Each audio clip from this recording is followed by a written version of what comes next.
All right, let's talk about some jazz chord basics. And there's nothing more basic than a 2-5 in a minor key.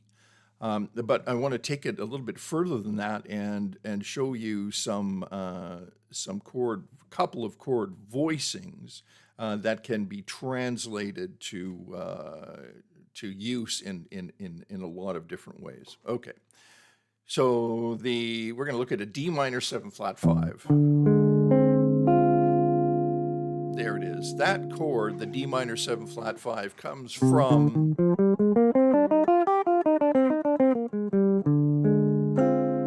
a minor key. So it's the 2 chord in a minor key. In other words, all the notes in this chord come from C minor, right? Okay, so there's the chord, and that's the 2 chord, right? The 2 chord in a minor key.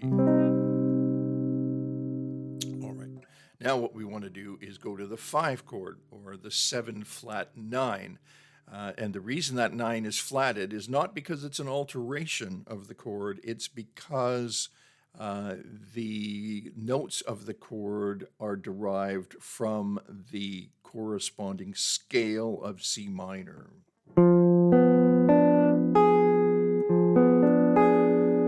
Now, you may be saying now, well, hey, that's a diminished chord. And it is a diminished chord.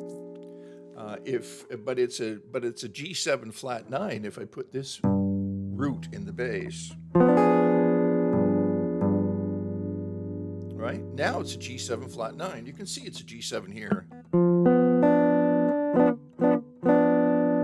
And then here's my flat 9 on top. And listen to what it sounds like with the scale.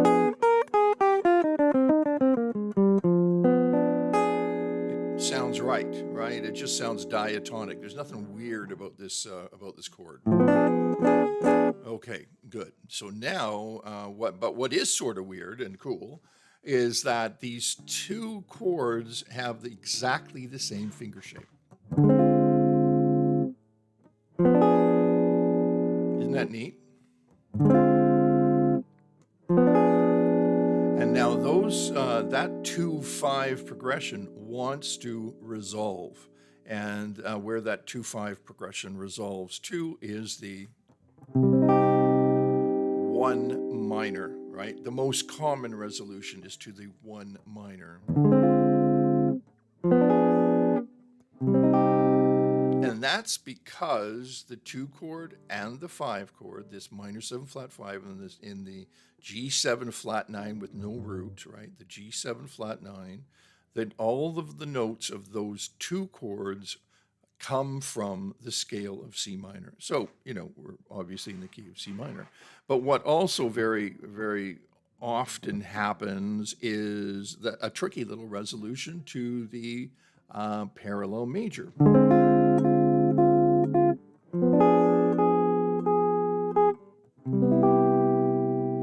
Isn't that pretty?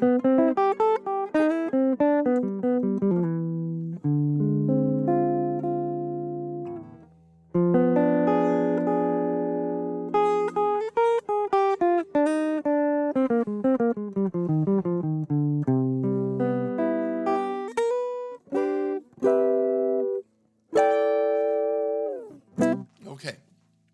Now, so now we've got a 2-5 in a minor key, right? With this really, easy fingering. Okay, now because of the fact that that this is also a diminished chord, this diminished chord is going to repeat itself every 3 frets, right? It's going to invert every 3 frets. We're not going to change notes. They're just all going to find a new place, right?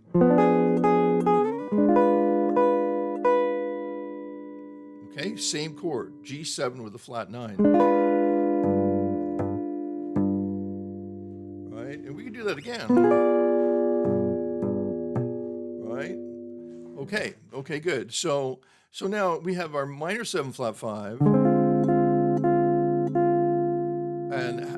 how about this? And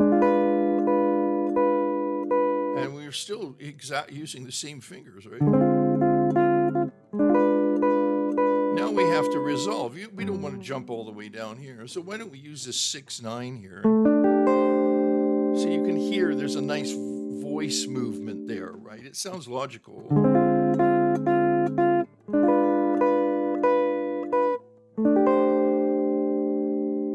All right. Or we could do, how about this one?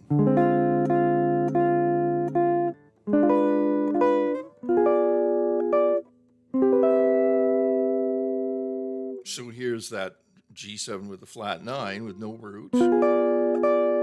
And here we resolve to a C major 7 way up here at the 10th fret. So now we've got some possibilities here. We have a 2-5-1.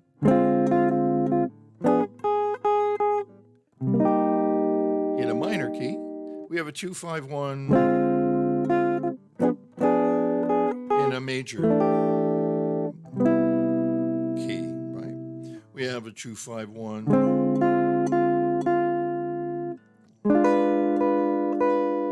major, 2-5-1 maybe minor.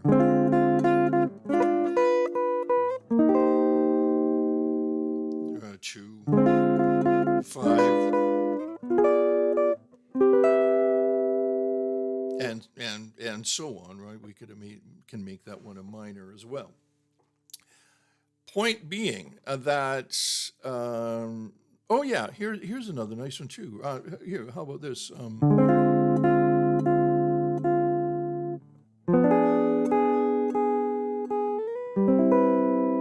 That's a little more subtle, isn't it? There's a C major 7 there, right? Minor.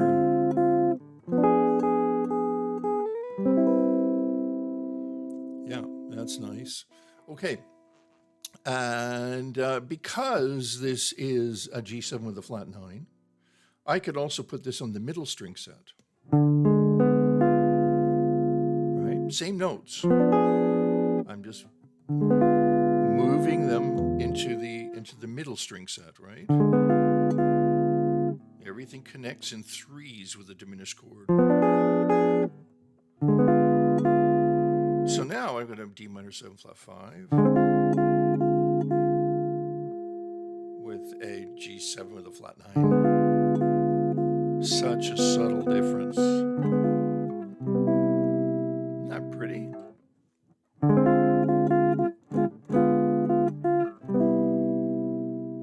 Okay, or I could take that G7 flat 9. Everything moves in thirds, minor thirds, down to here. Now I have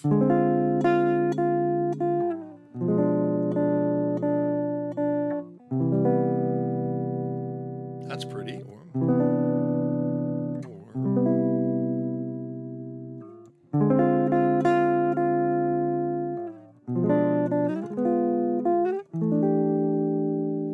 So we started with a basic minor 7 flat 5 chord, and then we went to a simple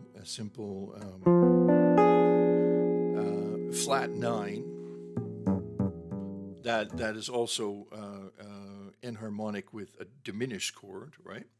And then we just resolved that to either a minor 1 chord or a major 1 chord.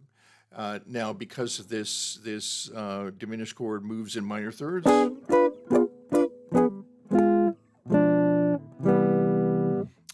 we can start to move that diminished chord around the fretboard as if thinking of it as being a G7 flat 9 chord, searching for home. Okay, yeah, that's a good one.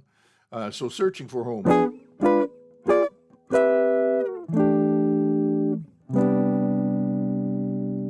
There's lots of different ways to do that.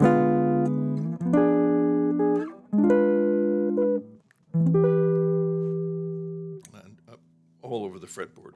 This isn't a lesson about the 1 chords or 2 chords. It's a lesson about the 7 flat 9 chord and how it is enharmonic with a diminished 7th chord and then how it wanders around the fretboard and connects to the one chord. I hope that made sense to you, right?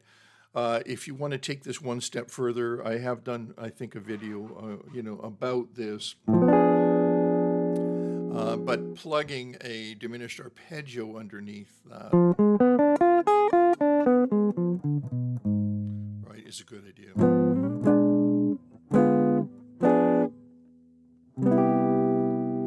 Right, diminished arpeggios are just simply minor third, minor third, minor third, minor third, minor third, an equal division of the octave. Okay, a little different than a diminished scale, which is another thing. All right, I hope that was a help. It should be, because I think it's pretty cool.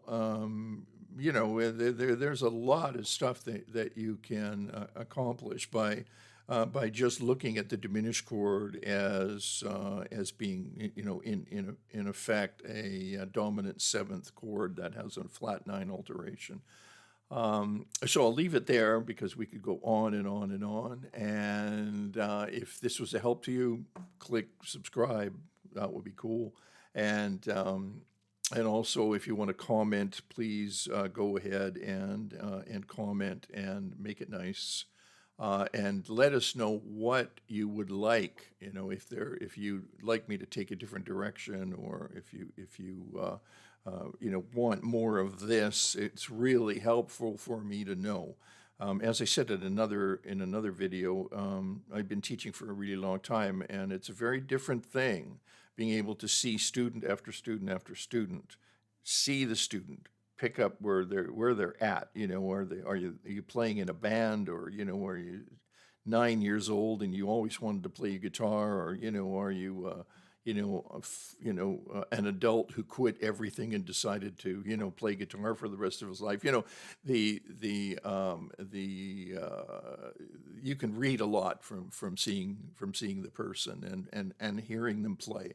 I don't have that option here, so I need you to tell me where you want me to go, and I will do my best to go in that direction, even if it's just to give you a one-off lesson, that's directed specifically to your question. Okay, so that's it for today. Think of the diminished chord as a dominant seventh chord with a flat nine alteration. Always look at 2-5-1s, 2-5-1 minor, 2-5-1 major.